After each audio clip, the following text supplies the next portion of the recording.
आप सभी लोग जानते हैं कि महाशिवरात्रि आने वाली है और इस वीडियो में हम आपको महाशिवरात्रि की पूजा विधि बताएंगे।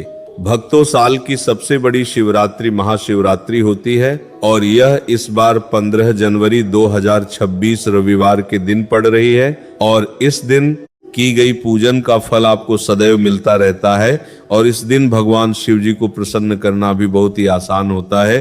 भक्तों, आप सभी लोगों को अपने घर पर रहकर महाशिवरात्रि की पूजा कैसे करनी है, वैसे कुछ लोग महाशिवरात्रि की पूजा मंदिर में जाकर भी करते हैं। इसमें कोई परेशानी नहीं है, आप मंदिर में जाकर भी करें, पर यह घर की विशेष पूजन होती है जिसको करने से घर में सुख और शांति, भगवान शिव और माता पार्वती जी का आशीर्वाद प्राप्त होता है। आइए अब हम जानते हैं कि महाशिवरात्रि का पूजन आपके घर पर रहकर कैसे करना है, किस समय करना है, किसको करना है। भक्तों, वैसे तो महाशिवरात्रि की पूजा सुबह और शाम दोनों समय की जाती है और इस पूजा में विशेष रूप से रात्रि की 4 पहर की पूजा होती है। पर अगर इतना ना कर पाए तो आप बस शाम के समय अपने घर पर ही रहकर महाशिवरात्रि की विशेष पूजन करें। सबसे पहले आप अपने घर में कोई अच्छी सी जगह देखकर उस जगह पर थोड़ा सा पोछा लगा लीजिए और फिर वहां पर एक पाटा रखकर उसके ऊपर सफेद या पीले रंग का कपड़ा बिछा दीजिए। अब पाटे के ऊपर थोड़े से फूलों को बिछाकर भगवान शिव, माता पार्वती जी और भगवान गणेश जी की फोटो को विराजित कर दीजिए। अब आप एक थाली ले लीजिए जिसमें आप शिवलिंग रखेंगे, क्योंकि हम यहाँ पर शिवलिंग का अभिषेक करेंगे तो पंचामृत और जल इसी पात्र में इकट्ठा होगा। अब महाशिवरात्रि के दिन वैसे तो मिट्टी का पार्थिव शिवलिंग बनाकर उसकी पूजन की जाती है, तो अगर आप मिट्टी का शिवलिंग बना सकते हैं तो उसे बनाकर अपने पात्र के अंदर विराजित कर दीजिएगा। और अगर मिट्टी का ना बने तो आपके घर में जो वो शिवलिंग हो जिसके आप रोज पूजन करते हैं, वही शिवलिंग को आप विराजित कर दीजिएगा और शिवलिंग की जलधारी उत्तर दिशा की तरफ होनी चाहिए। अब आप लोग सबसे पहले एक फूल से शुद्धिकरण के लिए भगवान की तस्वीर और पाटे की पूरी जगह में जल छिड़क दीजिए और एक घी का दीपक जलाकर भगवान के पास में रख दीजिए।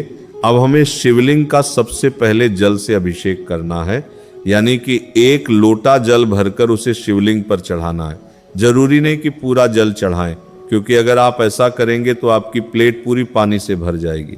इसीलिए कम से कम मात्रा में ये सारी चीज उपयोग करें। तो पहले आप थोड़ा सा जल शिवलिंग पर चढ़ा दीजिए।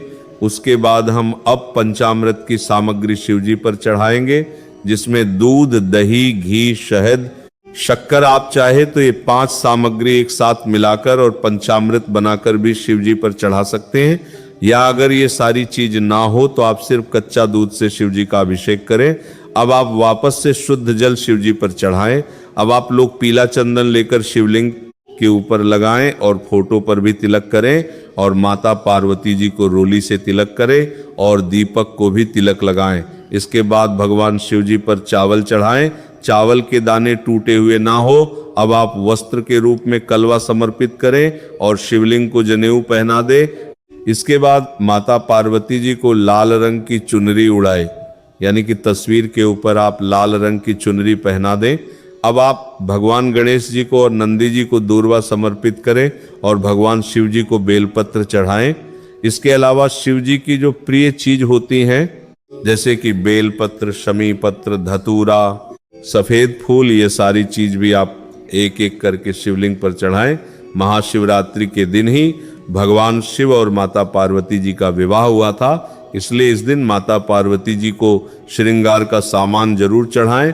या ज्यादा कुछ ना हो तो बिंदी का पत्ता या चूड़ी वगैरह आप जरूर समर्पित कर दें और ये सारी चीज आप शिवलिंग के पास में या फोटो के पास में रख सकते हैं। इसके बाद आप भगवान शिव जी को भोग लगाएं, जिसमें इस दिन बेर का भोग विशेष रूप से लगाया जाता है।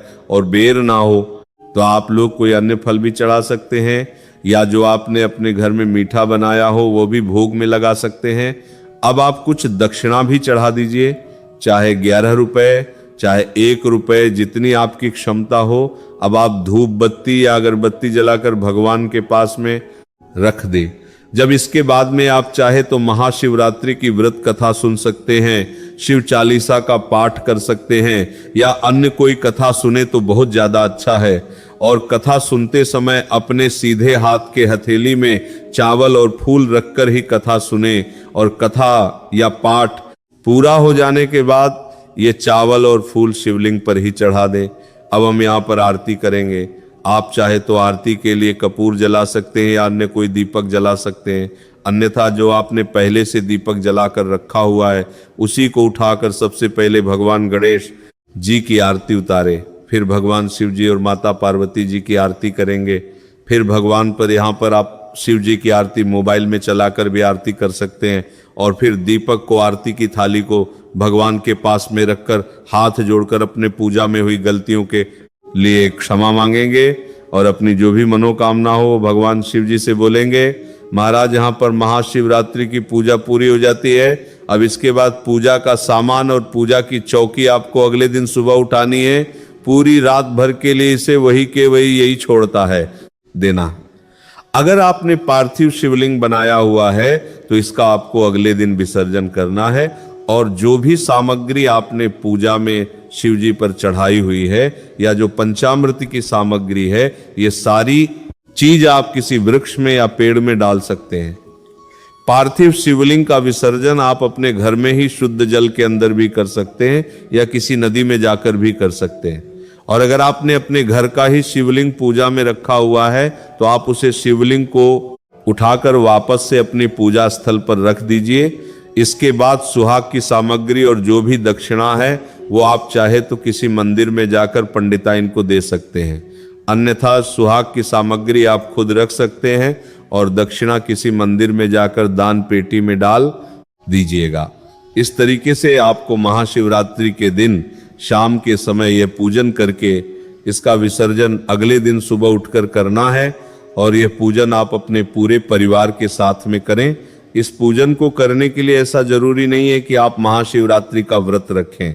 आप बिना व्रत रखे भी इस महाशिवरात्रि का विशेष पूजन को कर सकते हैं और पूजन हो जाने के बाद विसर्जन के समय भगवान से अपनी मनोकामना जरूर बोलिएगा और अपने लिए आशीर्वाद जरूर मांगिएगा। अगर आप किसी कारण से ये पूजा सुबह के समय ना कर पाए तो आप शाम के समय करें और शाम के समय ना कर पाए तो सुबह के समय करें। और अगर ये पूजा घर पर ना कर पाए तो आप मंदिर में जाकर भी ये पूजा कर सकते हैं। इस तरीके से महाशिवरात्रि की ये पूजन की जाती है। आप लोग इस पूजन को करेंगे या नहीं कमेंट में जरूर बताइए और आप ये वीडियो कहाँ से देख रहे हैं वो भी जरूर बताएं।